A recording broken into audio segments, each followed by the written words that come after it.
Alam nyo, sabi ni Presidente Marcos, priority niya magpakulong dahil dito sa flood control. Nagawa niya ba? Hindi. Bola lang.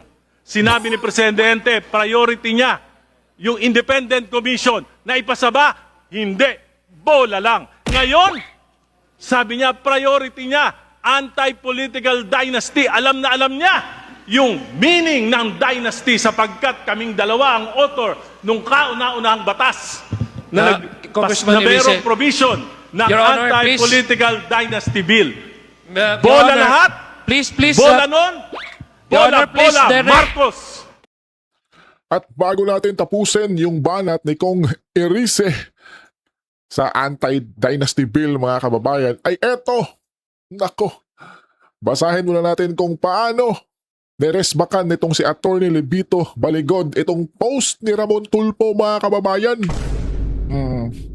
Nagpasikat na naman kasi itong si Lolo Ramon mga kababayan eh. Ito, basahin natin kabayan ha. Ani Ramon Tulfo is ano ba talaga? Kuya Baligod. Sabi mo, di nakitang inabutan ng mali-malitang pera si Sonny Trillanes. At pagkatapos ng ilang sandali, sabi mo, inabutan si Trillanes. Kabobo mo naman. Huy!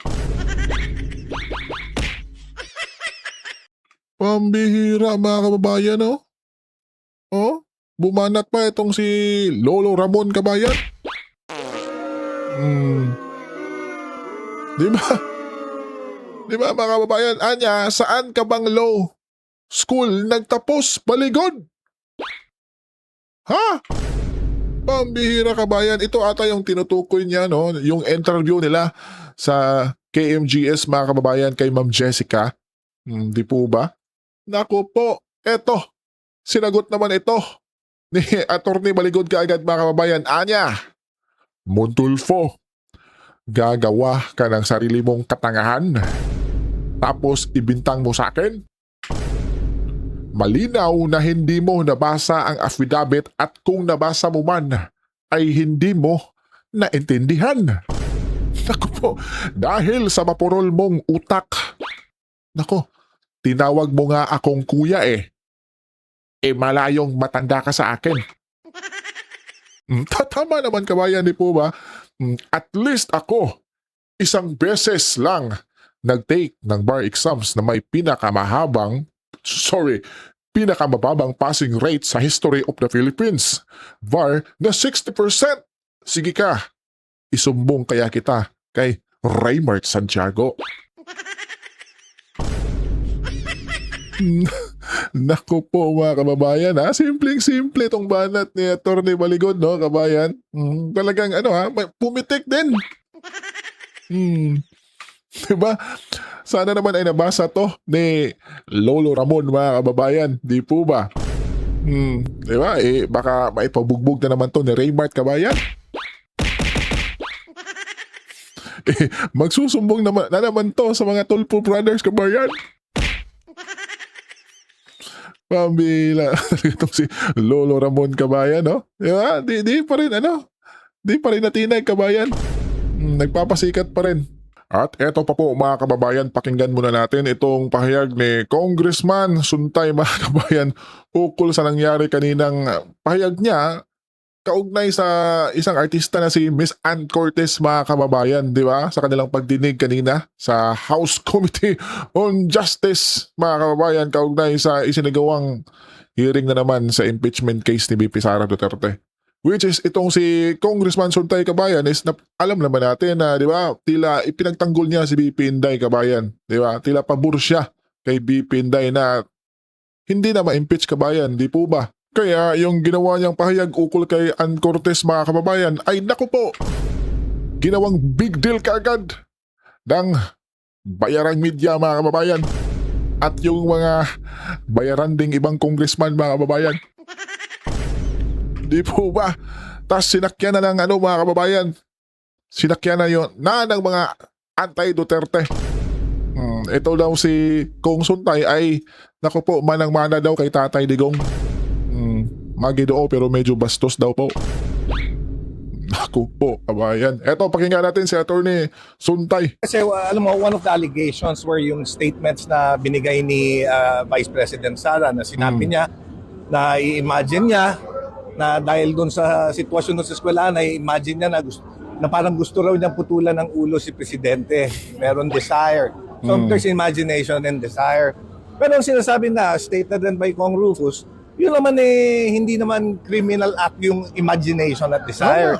Ang sinasabi ko lang, parang ako, yung not necessarily or specifically kay Ann lang, kahit kanino naman na siguro na someone from the opposite sex na who's a standout. You know, you cannot help having imagination. Tama. Kaya nga, wala naman ako sinabi. Sabi ko, sometimes, you know, nagkakaroon ako ng imagination at desire. Yun lang. So there's nothing wrong. Kaya nga sinasabi ko, you know, we cannot censure everything because it sets a bad precedent. Di ibig sabihin, anong panakita dyan? Na ba yung composition pala ng komite, pagka meron kahit na isang word lang na sabihin mo na hindi nila magustuhan, they can strike it out of the record. And this is the second time that they struck out mga statements that I made, which are neither illegal, neither unlawful, but actually factual. Kong, ingat-ingat ka dyan. Baka bukas or mamaya kakasuhan ka na niyan, Kong. Di po ba, kabayan? Di ba? Baka tawagin si Miss Ann Cortez, mga kabayan. Di ba? Lalong-lalo na yung mga Gabriela, di ba? Girl power, kabayan. Tapos pakasuhan itong si Kong Suntay. Di ba, kabayan? Pambihira. Pero sa opinion ko, mga kababayan, yung sinabi ata ni Kong Suntay kanina is legit na opinion yun, kabayan. Di po ba? Huwag lang tayong magbalinis, kabayan. Di po ba? Sa survey nga, di ba? Yung nanonood ng kabayan, alam nyo na, is yung Philippines ay, di ba? Nasa top 10 ata, kabayan. Di po ba? Tapos yung iba dyan na makapag-komento ay ang linis-linis, kabayan.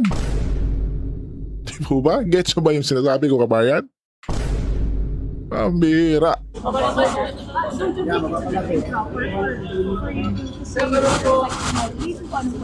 Kaya nga, sasabi ko nga, what's the definition of imagination? What's the definition of desire? You know, only a dirty mind can impute something which is dirty doon sa statements na yon. I can say, I desire to work for ABS-CBN because I can imagine myself as a reporter. Is that criminal? Is that unlawful? Is that bad? Kung sasabihin ko, ay desire ko maging agamulak, na-imagine ko sarili ko maging agamulak. Is that unlawful? Is that immoral? Saying those? Now, it depends on, siguro pagka madumi yung isip mo, then sasabihin mo, ay, ano yan, immoral yan. But siguro, hindi madumi yung isip ko eh. Ako, I just know how to appreciate beauty. And kagaya sinabi ko, minsan, nai-imagine ko rin na ako si Aga Mulak eh. Nung bata ako, sinabi nila magkamukha kami. Pero, yun, na-imagine ko lang. Pero desire ko rin maging kasing gwapo niya. Baka pagka pinanganak ako ulit. Now, is that immoral? Should it be stricken out from this interview? Yun lang. We should not put malice in something which is not malicious. Yun lang. Tama. Di po ba, kabayan? Si Ann Cortez naman, kabayan, is isang artista, di po ba? Sa mga lalaki natin dyan, wala bang nagnanasa? Pero sa isipan lang, kabayan, sa isipan lang. Di ba? Sino bang hindi dumaan dyan, kabayan? Yung may pagdanasa ka, pero sa isipan mo lang. Di po ba? Di ba? And this is very important. Sabi ko nga, kaya nga, una pa lang, kahit na nung first day, sinasabi ko, members of the committee should not only appear impartial, we should be impartial. Because we are hearing an impeachment complaint on the second highest elected official of the land. Tama. And if there is a semblance of partiality, a semblance of bias, then Yun. parang moro-moro na lang. Yun. May punto ka dyan, Kong. Hindi ko nga alam eh. Pati ako nagulat eh. Kagaya ng sinasabi ko, there is nothing wrong. Diba? Siguro, they think that I'm trying to defend the Vice President. Kaya gusto nila i-censure lahat ng mga sinasabi ko. But, Tama, I'm yun. not trying to defend. In fact, I'm standing up for what I believe. As a lawyer, I'm stating my Lawyer pala. observations. And there's Lawyer nothing pala. wrong in it. Ano na, 'di ba, yung fourth impeachment complaint naman, pero kahit hindi siguro pumunta pa sa butuhan, makikita nyo naman doon sa mga pagtatanong doon, parang hindi na kailangan ng hulaan kung ano iboboto nila. Naku po, kabayan. Marunong ha? Talaga itong si Kong? Kasi naman kabayan, abogado pala. Kaya pala mga kababayan. Ang galing. Diba sabi nga niya kabayan, kapag yung tono mo ay didepensa kay BP Inday ay panigurado. Hahanapan ka talaga nila ng butas dyan kabayan. Di po ba yung sinasabi niya kanina ukol kay Miss Ann Cortez? Diba big deal agad kabayan. Naging headlines pa sa mga bias media. Pantakin mo yan kabayan. Di po ba?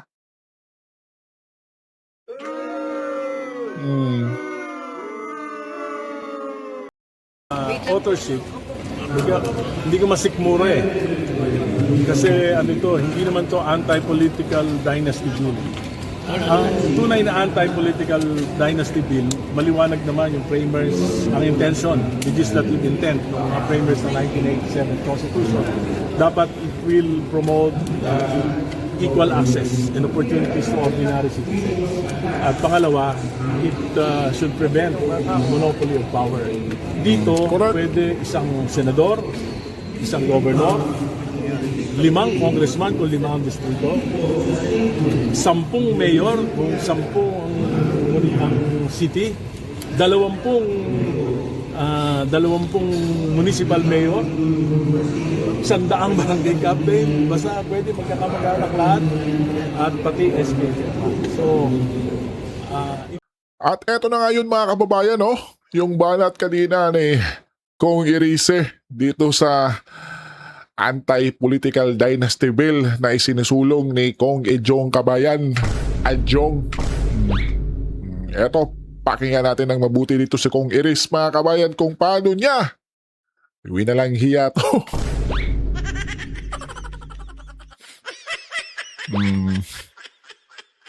Game? Congressman Irise. no, I will have to explain my objection. Yeah, okay. So that's an objection to the Yes, motion. Okay. objection. Yes, Congressman Irise. Well, Mr. Chair, kung ipapasa po natin itong version na ito po ay hindi anti-political dynasty bill. Ano po, Dahil Kong? ito po, mas worst pa sa nangyayari ngayon. Worse. Hindi lang po mataba na dynasty ang ipopromote nito. Bundat na dynasty ang ipopromote nito. Pangalawa po, maliwanag sa ating konstitusyon. Sa mga framers ng konstitusyon natin, meron pong parameters on how to define a political dynasty. 1, it should promote equal access and opportunities to ordinary citizens for public office. Dito po, 5 mga, yung 10 kayo na magkakamag-anak, lahat kayo pwedeng kumandidato dito Ha? sa iba't ibang mga posisyon. Totoo Pangalawa yan? po, Totoo yan, kabayan? ang sinabi ng konstitusyon ng mga framers ng konstitusyon, it should prevent monopoly of power. 10 kayo, pwede. Hindi may monopoly of power. Ang liwanag, hindi. The Congress have been ignoring the anti-political dynasty provision of the Pero- 1987 Constitution for 39 years. Binabaliwala natin.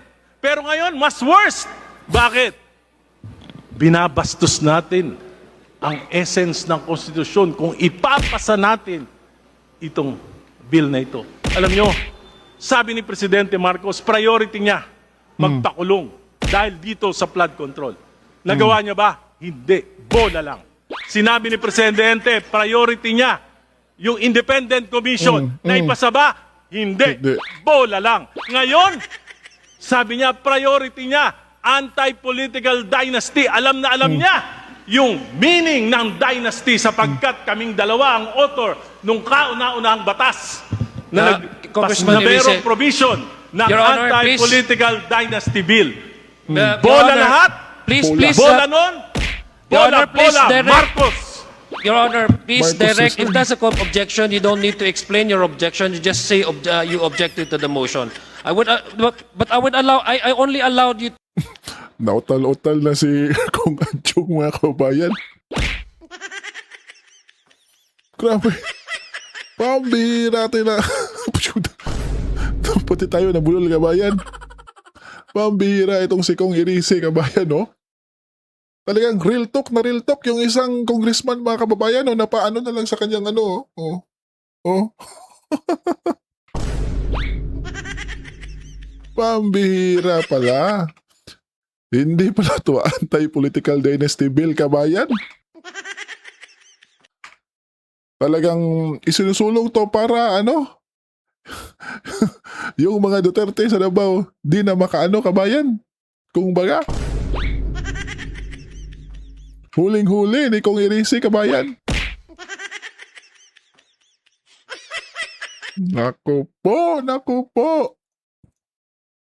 Hindi the Congress have been ignoring the anti-political dynasty provision of the 1987 Constitution for 39 years.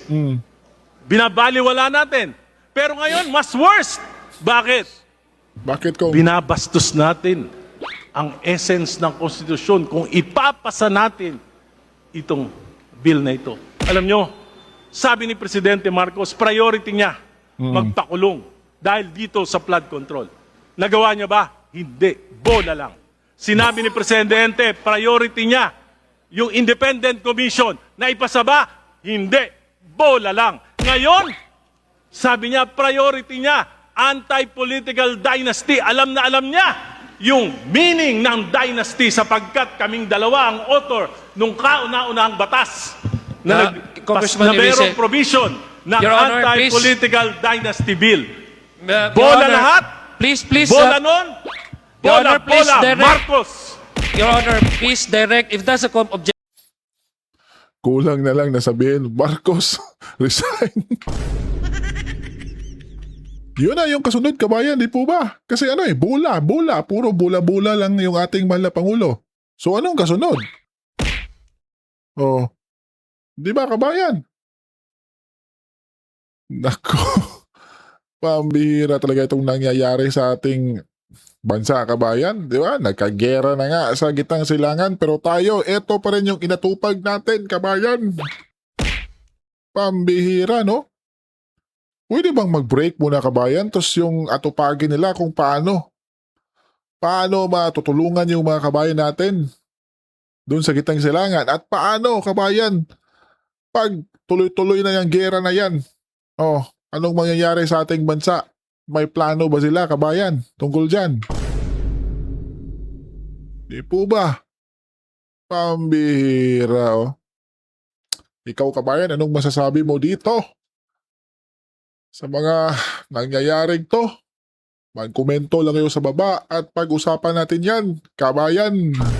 At wait, yung mga kabayan nating OFW sa gitnang silangan ay mag-ingat po kayo palagi, mga kababayan. Alright? God bless you po.